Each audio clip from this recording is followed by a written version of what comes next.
Good morning, everybody. So, as far as today's topic is concerned, that is about Cold War. And you people better know that Cold War emerged in the world scenario after World War II. And before going to Cold War, you must know how Second World War took place. Who were the groups who were at war in the Second World War from 1939 to 1945. And as far as Second World War is concerned, there were two groups. On one side there were elite groups, and on other side there were Axis groups. And as far as elite powers were concerned, those were four: United States, USSR, United Kingdom, and France. And as far as Axis group was concerned, they were three in number: Italy, Germany, and Japan. During Second World War, when almost Italy and Germany were defeated by the elite powers, now it was the turn of Japan. And before defeating absolutely Japanese, they offered a surrender proposal to Japan. To think about this very surrender proposal, Japan took time, and during that very time, it was United States who internally was facing a conflict, was facing a little conflict on the part of USSR in the form of ideological differences. As in 1917, Russian Revolution took place. So on the basis of those very ideological revolutions, US indirectly was going to taught a lesson to USSR. So in that very time, in order to teach USSR lesson, to show USSR the might, US decided to drop 2 atom bombs on Japan, so that to show its might to USSR. And it was in the August 6th and 9th when 2 atom bombs, little boy and fat man, were dropped onto Japanese seas on 6th and 9th of August 1945. And that also marked the end of the World War II. And after Second World War, United Nations emerged in the world to maintain peace and security in the world. But it gave rise to a Cold War between two partners of elite group. And those partners were also known as the champions of the World War II. As far as the champions of the World War II are concerned, United States as well as USSR, the Cold War took place between them. And this Cold War started mostly after Second World War. So it was in 1947 first, when an American statesman, Bernard Baruch, coined the term Cold War. In a meeting, he revealed his statement like this: "Don't forget, we are in the midst of Cold War right now." Then another statesman from United States, that is Walter Lippmann, that I have mentioned here, that too in 1947 popularized the term Cold War by writing papers on it and by writing a book named as Cold War. So Bernard Baruch was the person who coined the term Cold War, and he was from America, and from same country, Walter Lippmann go on to popularize this very term of Cold War. As far as the Cold War is concerned, in general, we can define Cold War as the tense relations that existed between two superpowers after World War II. Or we can also define it, the tense relations that existed after 1945 in the world till 1991 between United States and Union of Soviet Socialist Republic from 1945 till 1991. Or we can also define Cold War as the tense relations that existed between Western Bloc and Eastern Bloc, or between capitalist bloc and communist bloc of USSR. As far as nature of Cold War is concerned, at times there was cooperation between the two superpowers, and mostly the Cold War was dominated by conflicts between them. So at times there was cooperation, and most of the time there were conflicts between the two. But the biggest advantage and benefit from this very Cold War was this: it totally prevented mankind from the coverage of Third World War. So it prevented the world from fighting a Third World War. So this was the biggest advantage of the Cold War. So as far as Cold War is concerned, there were various causes of Cold War. But before it, few thinkers, few leaders from few countries defined Cold War, like Fleming. Fleming defined Cold War as it is the war which can't be fought, which is not fought in the battlefield, but in the minds of men, minds of people. And then Indian Prime Minister Jawaharlal Nehru defined Cold War as it is brain war, a nerve war, and a propaganda war. As far as causes of the Cold War are concerned, various causes right before 1945 and right after 1945 are there, which paved way for these very tense relations between US and USSR. As far as the earliest causes were concerned of the origin of Cold War, were 1917 Russian Revolution. Russian Revolution took place under the leadership of Vladimir Ilyich Lenin in 1917 against the dictator or totalitarian leadership of King Tsar. And because of this revolution, as it was totally directed against capitalist principles, US was never happy on this. Another cause and another reason for this Cold War was when Soviet troops refused to withdraw from Iran, northern part of Iran. That angered United States, as US felt that maybe Soviet troops are directed to own the oil wells of northern Iran province. Then few more causes are there, like post-communist regimes. So regimes were supported in Greece and Turkey on the part of USSR to implement communist ideology there. Also the propaganda against USSR on the part of Western press also contributed towards the Cold War between the two. And the secrecy which United States maintained, on its nuclear program, as they were close ID under allied group, US and USSR, but as far as nuclear program of United States was concerned, they maintained secrecy on this, that very nuclear program, and later on, when it was 1945 August, they dropped 2 atom bombs onto Japanese cities, Hiroshima and Nagasaki, on 6th and 9th of August respectively. That triggered an anger in the mind of USSR, as we were close partners in Second World War. Still United States hide their nuclear program.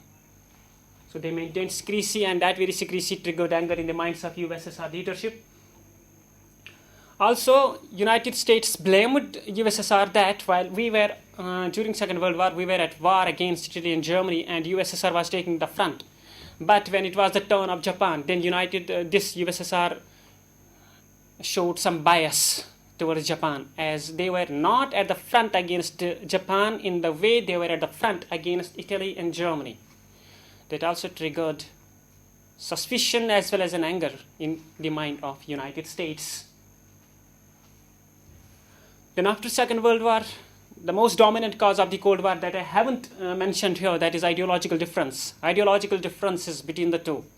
So two ideologies were representing two countries. Ideology from USSR was communist based, and as far as the ideology of United States was concerned, that was capitalism. So as far as communism was concerned, that believed in state-controlled economy, and as far as the ideology from United States was concerned, that is capitalism, and capitalism believed in the principle of free market economy. So in capitalism, there will be no restrictions, there will be absence of restrictions, but as far as communism is concerned, there will be restrictions. There will be state control. You can't trade freely. There will be no free market economy, and there will be free market economy in capitalist model or capitalist ideology of United States. So the basic cause after the Second World War, the most dominant was this ideological rift, ideological differences between the two. So it was capitalism on the part of US versus communism on the part of USSR. Then various plans on the part of two countries as far as those very plans are concerned. Number one, it was then United States President Harry Truman, who provided a plan after his name that is known as Truman Doctrine in 1947 to develop and prosper Western European countries, and also the main aim will be to contain, to control, to block that very ideology, that is communism. So to containment of communism, a Truman Doctrine was signed to aid and develop Western European nations so that they will follow capitalist principles rather than communist principles. So the aim was just to contain communism and to develop Western European countries under that very Truman Doctrine of 1947 on the part of United States. Then in order to further strengthen Western European countries and the ideology of capitalism, United States proposed another plan under the Secretary of State, then Marshall, and that very plan was known as Marshall Plan of 1947. And under Marshall Plan, it was also directed at the development, prosperity, and progress of Western European countries, and to strengthen the capitalist ideology and to contain the communist ideology.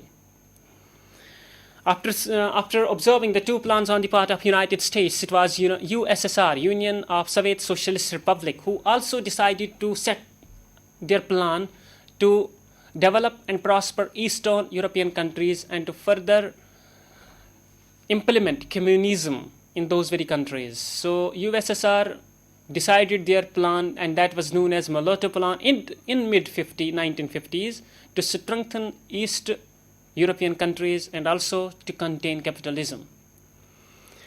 So after those very plans, Truman Doctrine and Marshall Plan on the part of United States and Molotov Plan on the part of USSR, there were another causes and one of them was Fulton speech. Fulton, a place where the meeting of NATO, where the meeting of capitalist bloc was taking place, and then UK or England Prime Minister Winston Churchill gave a speech, and that very speech added more fuel to the fire. The fire was already there between US and USSR, but the Fulton speech on the part of UK Prime Minister Winston Churchill added more fuel to the fire that was already there between US and USSR. So that very Fulton speech of Churchill also contributed in one way or the other way towards Cold War. Then there were military groups. Military groups were formed by both the countries, by both the blocs, and it was one of the military group was Cominform, COMINFORM on the part of USSR in 1947, but that was not successful. Then from 1949 onwards, military groups were formed, and it was the strongest group in 1949 that is still existing in the world right now, that is NATO, North Atlantic Treaty Organization. As far as NATO military group is concerned, that was formed by the United States, and as far as that very group was concerned, there were 12 members initially in it, and the member countries were from North American continent and European continent on the western part of Europe. In between continent of Europe and North America, there is Atlantic Ocean. So on the banks of Atlantic Ocean in the north area, there were countries who initially became the members of NATO, and that is known as NATO, North Atlantic Treaty Organization, formed in 1949, and there were 12 members in NATO, and right now there are 29 members, and 29th member got added before a couple of years, and that is Montenegro. As far as the headquarters of NATO is concerned, that is in Brussels, Belgium. And NATO is a successful military group as it is still taking operations under UN or collective security against aggressor to maintain international peace and security in the world. In Afghanistan, in Iraq, in Arab world or Middle East, NATO forces are doing their operations under UN peacekeeping operations or military action against aggressors. So first military group on the part of US was NATO in 1949. Initially there were 12 members, and right now there are 29 members. Then there was another group on the part of United States, and that very group was in southeastern part of Asia, covering ASEAN countries, that very area. SEATO, Southeast Asian Treaty Organization. Southeast Asian Treaty Organization formed in 1954. So SEATO was formed by America, United States of America, NATO group, military group after NATO on the part of United States, and the aim of this very SEATO was to protect the capitalist countries and also to strengthen the capitalism in those very countries or in that very area. So SEATO was formed in 1954, but it was not a successful military group. It was ended in 1977. And as far as the membership is concerned, the membership in SEATO was 9. Then there was third military group on the United States, and the third military group was in the form of CENTO. And as far as the headquarters of CETO was concerned, that was in Thailand capital, Bangkok. So NATO's headquarters was in Brussels, Belgium, and the headquarters of CETO was in Bangkok, Thailand. Then there was third military group on the part of United States of America, that is CENTO, known as Central Treaty Organization, or it is also known as Baghdad Pact. Why? Because its headquarters was in Baghdad, Iraq, capital of Iraq, Baghdad. And as far as the membership of CENTO was concerned, there were 5 members. Pakistan was its member, Turkey was its member, along with England and France. But this CENTO that was formed in 1955, it ended in 1979. So on the part of United States, there were 3 military groups: NATO, CETO, and CENTO. In 1949, 1954, and 1955 respectively. NATO is still existing in the world, but it is CETO that remained effective from 1954 to 1977, and CENTO remained effective in the world from 1955 to 1979. So these were the 3 military groups on the part of United States, but later on it was the turn of USSR to form their military group, and they formed their military group in the form of Poland capital. The capital of Poland, one of the communist country, Poland's capital, Warsaw. So on the basis of Warsaw Pact was formed, and Warsaw Pact was representing the military group of USSR, Union of Soviet Socialist Republic. So Warsaw Pact was formed in 1955, and it remained in operation till disintegration of its master, that is USSR. So Warsaw Pact remained there in the world from 1955 till 1991. So military groups also were formed, and these groups also contributed in one way or the other way towards the Cold War. So these were the causes of Cold War, and the most dominant cause had been ideological rift between the two, as two ideologies were totally directed against each other. Communist ideology on the part of USSR and capitalist ideology on the part of United States. So these were the causes of Cold War. I already mentioned about the nature of Cold War as well, and these very causes can also be known as causes of the origin of Cold War. Causes of origin of Cold War.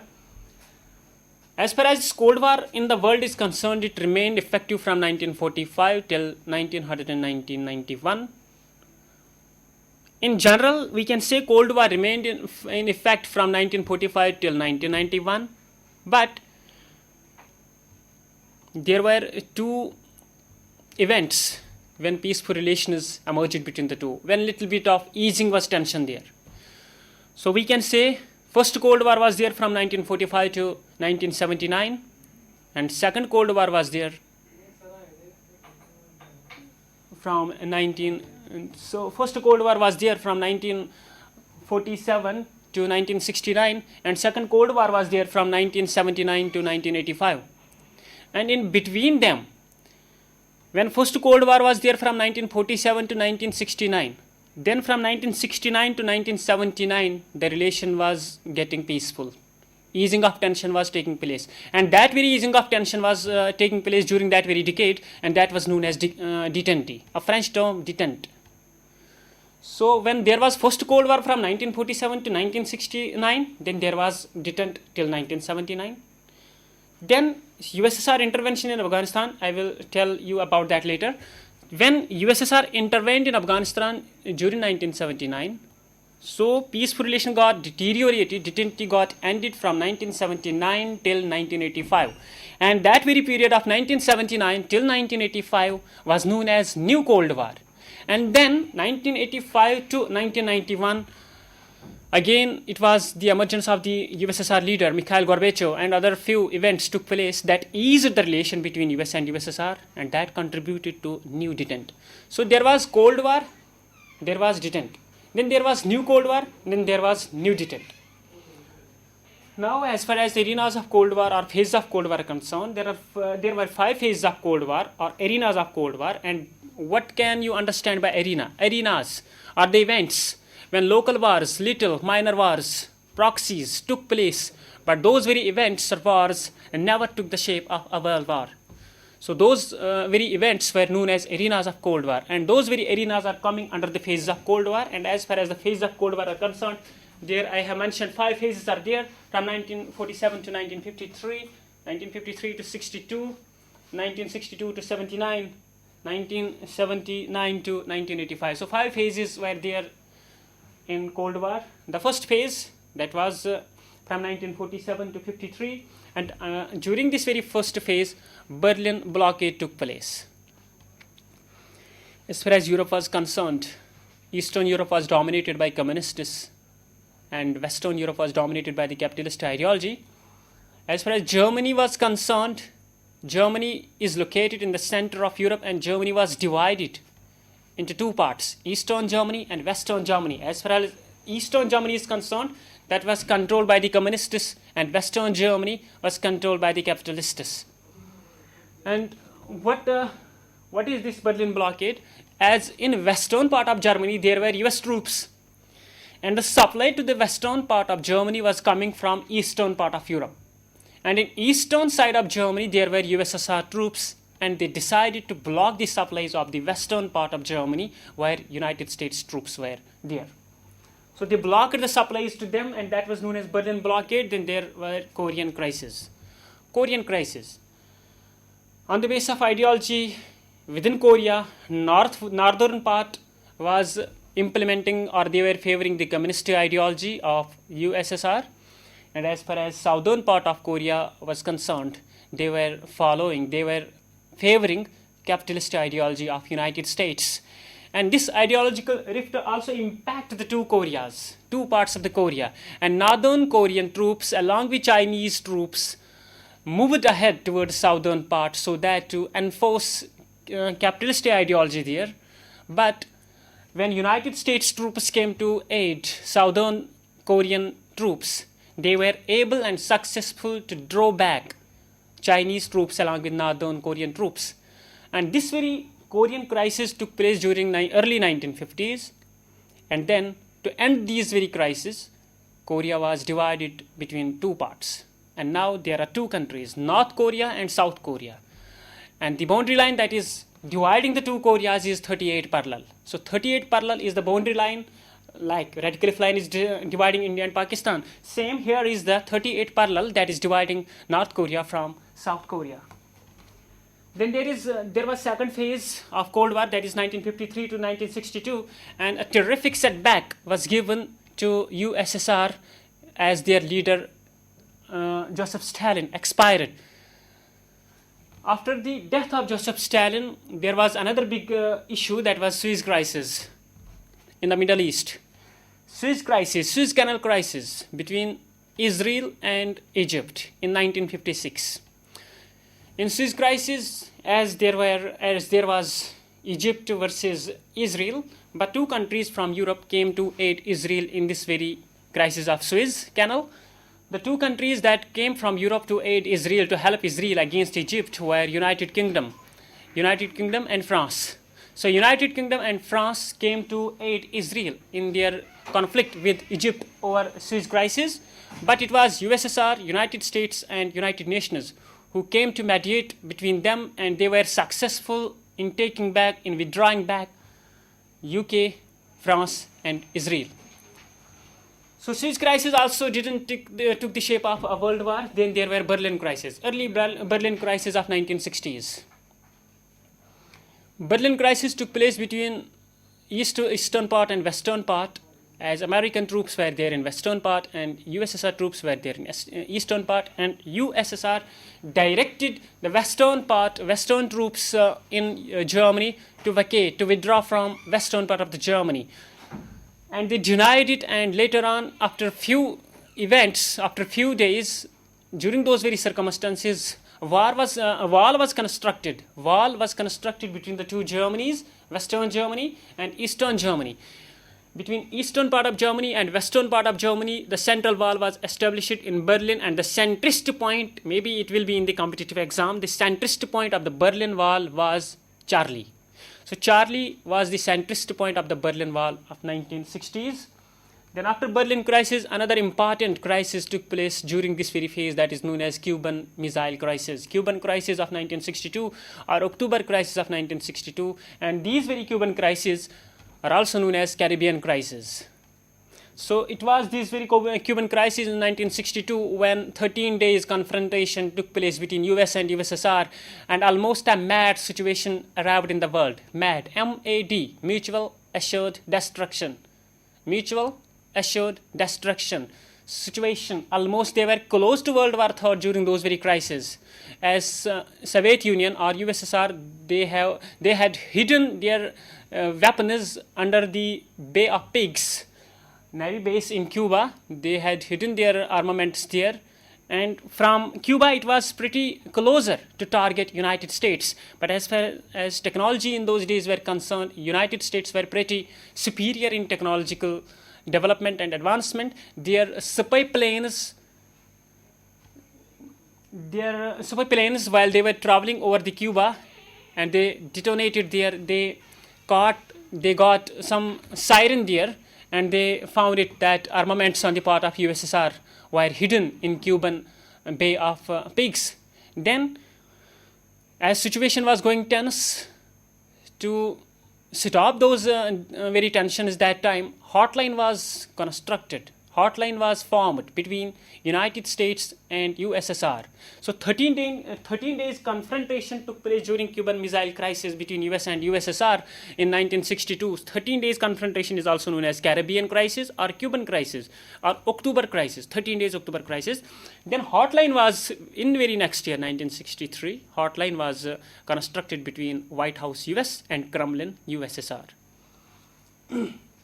Then there was third phase from 1962 to 1979, and during 1962 to 79, at times there was conflict and at times there was cooperation as well. As far as the initial stage of this very third phase was concerned, a treaty was signed that is known as PTBT, Partial Test Ban Treaty, or it is also known as Limited Test Ban Treaty, or as this treaty was signed in USSR capital Moscow, so it is also known as Moscow Test Ban Treaty. So LTBT, that is Limited Test Ban Treaty or Partial Test Ban Treaty, is also known as Moscow Test Ban Treaty. It was signed between US, USSR and perhaps UK. The aim of this very treaty was to have ban on partial testing, not to complete the test, not to have complete testing of nuclear weapons in every space, underground, aerial, land, no. But there will be partial ban, partial test ban treaty. Then there was another treaty, that was NPT, Nuclear Non-Proliferation Treaty, that was signed initially in 1968 and forced in 1970. So good events were taking place during that very phase. But a minor conflict took place between two communist countries of Asia and Eastern Europe, that is Russia, USSR, Russia today, then USSR versus China. So USSR-China war 1969 took place, and it was this very war. After that, China got little distanced from USSR and it got close towards United States. So China-USSR conflict took place in 1969. Then there was the biggest event of this very event, this very phase was Vietnam War from 1965 to 1975, or at times you can see from 1955 to 1975. Vietnam War. Also, it was the ideological rift between northern part of Vietnam and southern part of Vietnam. Northern part of Vietnam was favoring communist ideology, and southern part was favoring capitalist ideology. Then it was another big event, that is Yom Kippur War. Yom Kippur, a festival for the Jews of Israel. As they were celebrating this very festival, suddenly their rift took place with Egypt, Jordan and few Arab countries. So Yom Kippur War of 1973 also took place, and following Yom Kippur War there were oil crisis of 1973. So inflation was there, oil crisis were there, Yom Kippur War was there. But after these very things, few peaceful measures took place between US and USSR in particular, and for world in general. It was SALT first and SALT second. SALT, S-A-L-T. SALT first was signed in 1972 between US and USSR, and SALT stands for Strategic Arms Limitation Treaty. Strategic Arms Limitation Treaty. Strategic arms. You will manufacture, you will make, you will proliferate, you will proliferate arms, but in a limited manner, in a controlled way. So SALT first was signed between them in 1972, then SALT second between them was signed in 1979. Both treaties were both were directed at to limit the armamentous race, to manufacture arms, but in a limited way. Then in between SALT first and SALT second of 1972 and 79 respectively, another agreement took place, that is Helsinki Accord. Helsinki, the capital of Finland, one of the Scandinavian country in Europe. Helsinki Accord took place in 1975. 35 members participated in this very accord, and they stressed on prevention and maintenance of international peace and security in the world. And they also stressed on easing the tension between US and USSR. So Helsinki Accord was also important event of this very third phase of the Cold War. Helsinki Accord took place in 1975. So following SALT first, SALT second, Helsinki Accord, we can say there was easing of tension between the two. So easing of tension between the two, that contributed towards detent. A French term stands for easing or relaxation of tension. So easing or relaxation of tension is known as detent, and this detent took place, the French term, that took place during this very third phase. Almost we can say from 1970 to 1979 there was detent in the world. But then there was fourth event from 1979 to 1985. And during this very fourth event of 1979 to 1985, the biggest setback took place during Cold War when USSR intervened in Afghanistan in the early 1979. So USSR intervention in Afghanistan triggered anger in the minds of United States, that also strengthened, that ended detente but strengthened the conflict between the two. So USSR intervention or interference in Afghanistan also increased the tension between the two. Then what happened following this very intervention of USSR in Afghanistan? United States boycotted their Summer Olympics of 1979-80 in Moscow. So following Soviet Union intervention in Afghanistan of 1979, United States decided to boycott their Summer Olympics of Moscow in 1979 and 1980. Then two big events also during this phase took place. That is 1983, USSR downing of South Korean plane 007, and that very plane was coming from United States towards South Korean capital Seoul. But as that was coming from United States towards South Korea, USSR, Union of Soviet Socialist Republic, and troops downed that very plane at Moneron Island. That deteriorated the relations between the two. But following in the same year of 1983, after Soviet downing of this Korean plane 007, Able Archer military exercises took place on the part of NATO. So after Cuban crisis of 1962, this Able Archer military exercise by NATO in 1983 was also one of the dangerous event, when NATO were exercising their routine military exercises. But those very exercises of 1983 were known as Able Archer military exercises. These very exercises took place in Belgium, and these were considered as pretty dangerous. Maybe NATO is going to retaliate in a new way with new technology. So these were also contributing in those days a biggest threat to USSR. Then it was USSR so firstly it was United States who boycotted the Summer Olympics of Moscow following their USSR's intervention in Afghanistan. Now it was USSR who boycotted Summer Olympics of 1984 in Los Angeles in America. So the relation from 1979 till mid-1980s deteriorated between the two. Hence this very relation ended what was known as detente, what was known as easing of tension. Now increasing tension was there. So this was the new Cold War.